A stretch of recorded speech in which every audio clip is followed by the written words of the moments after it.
Outside of the area, Spock/Pollux is listening as he smiles to himself before going to report his findings to Queen Nev.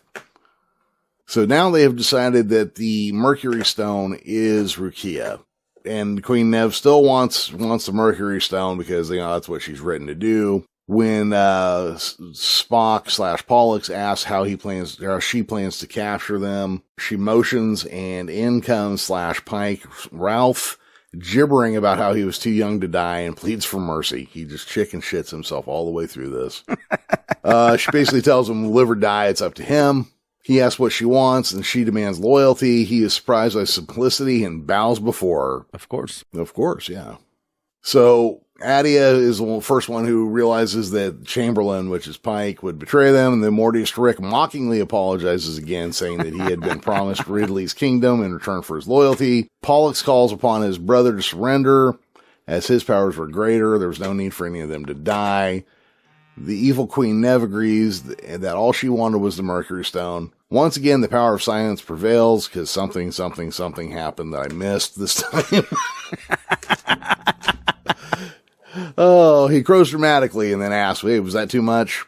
M'Benga and Hammer head off towards M'Benga's quarters. They open the door and there's Rukiya looking out the window.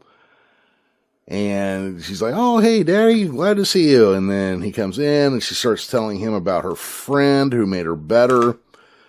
And that's when M'Benga realizes that she's talking about the life form in the nebula, or the nebula that is a life form. He starts trying to figure out a way to handle this, like how things can be brought back to normal or how they can get out. Basically, what they end up having to do is talk Himmer into allowing the life form to speak through him, even though he's not really looking forward to it. So he lets the voice in, which the little girl now calls Deborah, I believe.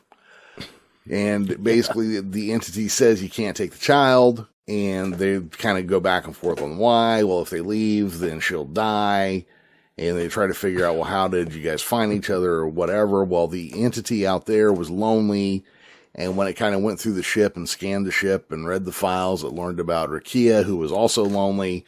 So it figured, hey, you know what? I'll make us a little happy place, and we'll hang out here, and she can get better, and we'll just hang out. So they have to argue back and forth now, because she can't leave, but M'Benga's like, yeah, but the ship can't stay.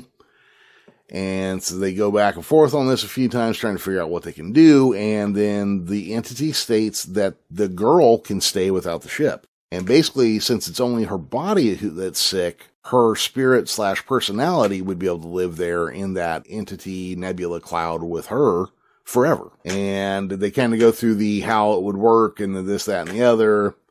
And then M'Benga kneels to his daughter and asks her if she wants to go with her friend or go back into the cupboard, basically. Into the cupboard. That was a great book. Yeah. Hammer begins to shake again and collapses onto M'Benga's bunk. So the entity's gone. The little girl's agreed to stay. And then she just kind of poofs out of existence like Q. But then a few minutes later, she reappears again as an adult. This is the part where I thought it was just stupid. They could have done this, but it took you this long?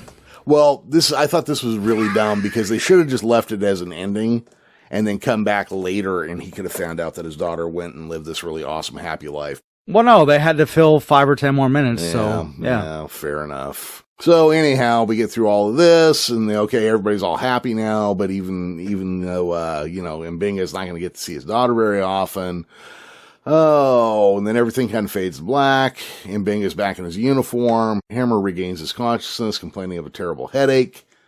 He asks why he's in the doctor's quarters. The last thing he remembers is being stuck in the nebula.